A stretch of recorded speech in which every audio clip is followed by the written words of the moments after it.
Aku gagal mengambil momentum pada waktu itu. Jadi, hai guys, kembali dengan aku. Ya, kali ini aku mau bahas soal per-YouTuban. Akhirnya udah 1 tahun aku YouTube. Apa yang aku hasilkan? Ya, 517 subscriber, 1200 jam tayang, 42 video, dan 20.400 views. Terus dapat duit berapa? Belum dapat duit sama sekali. Ya, ini belum monetisasi ya. Lalu apa sih yang aku dapatkan dari 1 tahun nge-YouTube ini? Berikut ini beberapa pelajaran yang bisa aku ambil dari pengalaman nge-YouTube selama 1 tahun. Jadi yang pertama adalah nge-YouTube sangat butuh yang namanya konsistensi. Memang ya, trafikku kan mungkin masih sedikit ya, belum terlalu banyak. Tapi ketika aku berhenti buat bikin video, itu apalagi berbulan-bulan, trafik itu akan cenderung turun sih memang. Contohnya gini nih, jadi pada awal aku nge-YouTube, aku kan bikin pada bulan September ya tahun lalu, soal nikah. Sempat booming nih, sekitar bulan Maret kalau nggak salah. Dalam satu momen, satu video itu bisa menghasilkan 11.000 penonton. Lantas apa kesalahan yang aku buat gitu kan?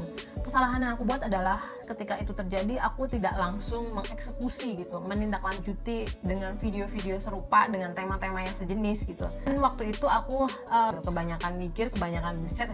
Aku mau bikin video apa lagi ya?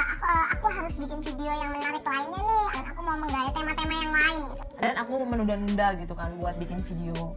Jadi aku gagal mengambil momentum pada waktu itu. Mungkin kata beberapa youtuber sih, harusnya tuh ketika kita mendapatkan traffic yang cukup tinggi, kita harus membuat video-video yang temanya tuh serupa gitu, dengan keyword yang mirip atau yang ya tagnya tuh bisa beririsan gitu. Jadi kita bisa nebeng rame gitu, dan aku nggak melakukan itu. Hingga akhirnya ketika aku udah upload lagi beberapa bulan kemudian, hasilnya ya nggak terlalu bagus gitu. Mungkin orang-orang udah kayak oh lupa. Yang kedua adalah kalau kamu mau konsisten bikin YouTube itu butuh dana gitu, butuh budget yang nggak sedikit gitu. Apalagi kalau kamu tuh memang bener-bener anak baru ya, dan sedikit perfeksionis begini kayak aku gitu. Nah, apa sih perlengkapan yang aku beli untuk buat nge-YouTube? Yang pertama yang jelas adalah aku harus beli kamera, karena aku nggak punya kamera yang kompatibel. Ada kamera DSLR tapi dia nggak bisa buat bikin video gitu. Ada juga video kamera pocket yang sebenarnya bisa sih, tapi kualitas gambarnya juga nggak terlalu bagus gitu.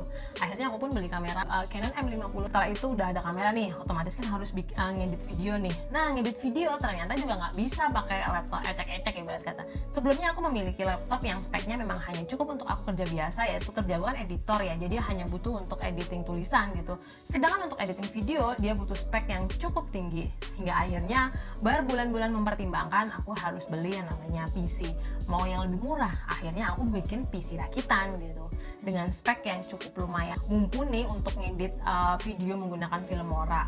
Rakit PC sendiri aku menghabiskan uang sekitar ya 5-6 juta. Itu pun sudah sangat ekonomis karena aku minta tolong sama kakakku sendiri, dan untuk perintilannya kayak maksudnya keyboard aku beli beberapa bulan sebelumnya, untuk monitor aku dapat gratisan ibarat kata kayak gitu. Mungkin kalau misalnya bener-bener pure pada orang lain, harganya bisa jauh lebih tinggi daripada itu. Yang keempat adalah jadi YouTuber itu nggak cuma butuh motivasi, tapi butuh yang namanya sistem. Kalau bikin video itu effortnya banyak ya. Kalau aku sih dari mulai cari ide, nulis skrip, terus filming, editing, aku bikin metadata, habis itu baru upload dan pikir gimana judul yang bagus.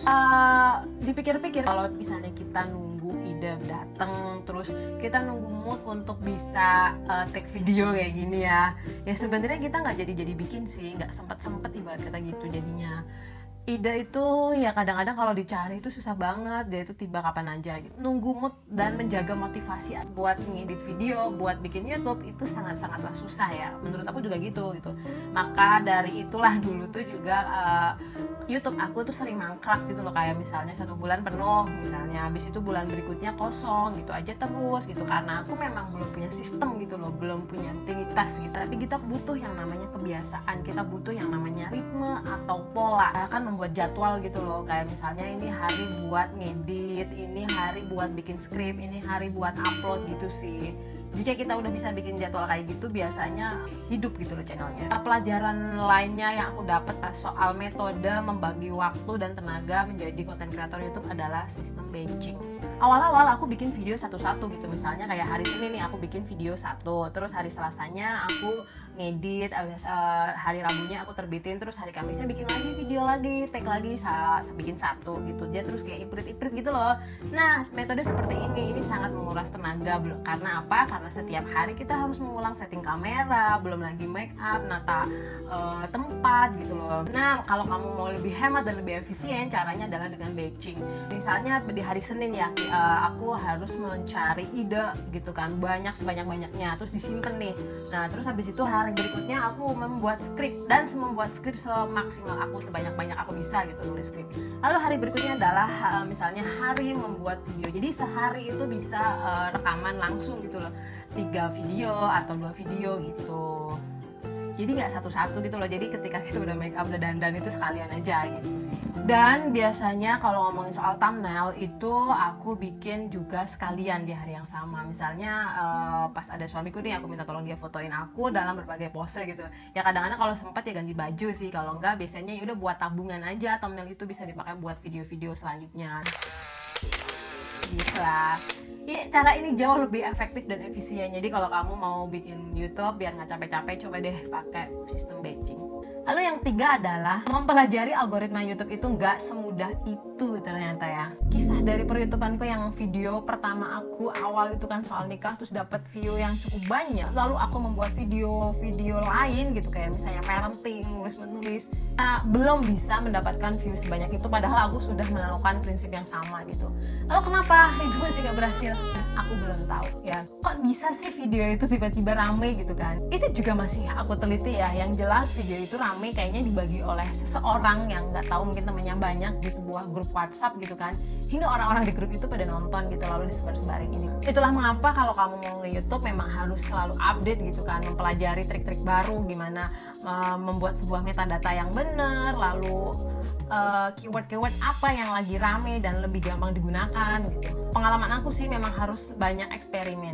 Nah, eksperimennya gimana? Kadang-kadang aku mengganti-ganti judul ya, kayak diupdate lagi gitu kan, ganti thumbnail, lalu perbanyak segmen video. Jadi semakin banyak data, nah semakin kita tahu seperti apa kondisi channel kita. Lalu bagaimana cara mendapatkan data yang banyak? Caranya adalah mengupload video yang lebih banyak. Ini gitu sih. Jadi kalau video kita masih sedikit ya memang channel kita nggak bisa dilihat gitu loh, polanya itu kayak gimana. Dan sampai sejauh ini channel kan masih cuma 22 video, nah itu belum cukup banyak sih memang. Jadi semakin banyak yang kita upload, semakin banyak bahan dan semakin banyak parameter yang bisa kita gunakan untuk menganalisis channel kita.